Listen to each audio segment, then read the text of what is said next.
Vertical ring die pellet machine.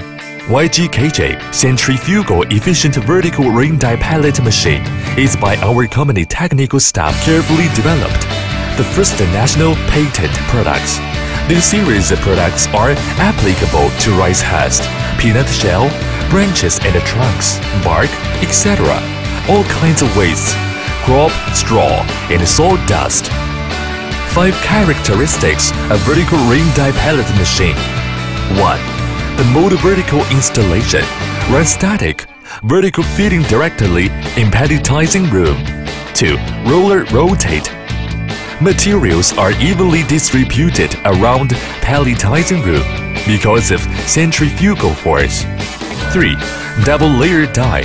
2 layers both can be used for reduce the cost, high efficiency and save money. 4. The main shaft and the hollow shaft adopts German imported alloy structural steel by water forging, rough car, heat treatment, precision and precision grinding process.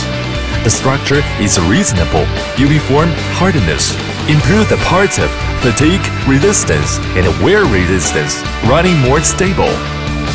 5. Dry part of the bearings and oil seals are used in high precision bearings and imported wear-resistant temperature fluorine rubber oil seal, and in particular, the addition of lubricating oil return system, automatic timing to oil lubrication, ensure adequate lubrication of bearings, running safe and reliable.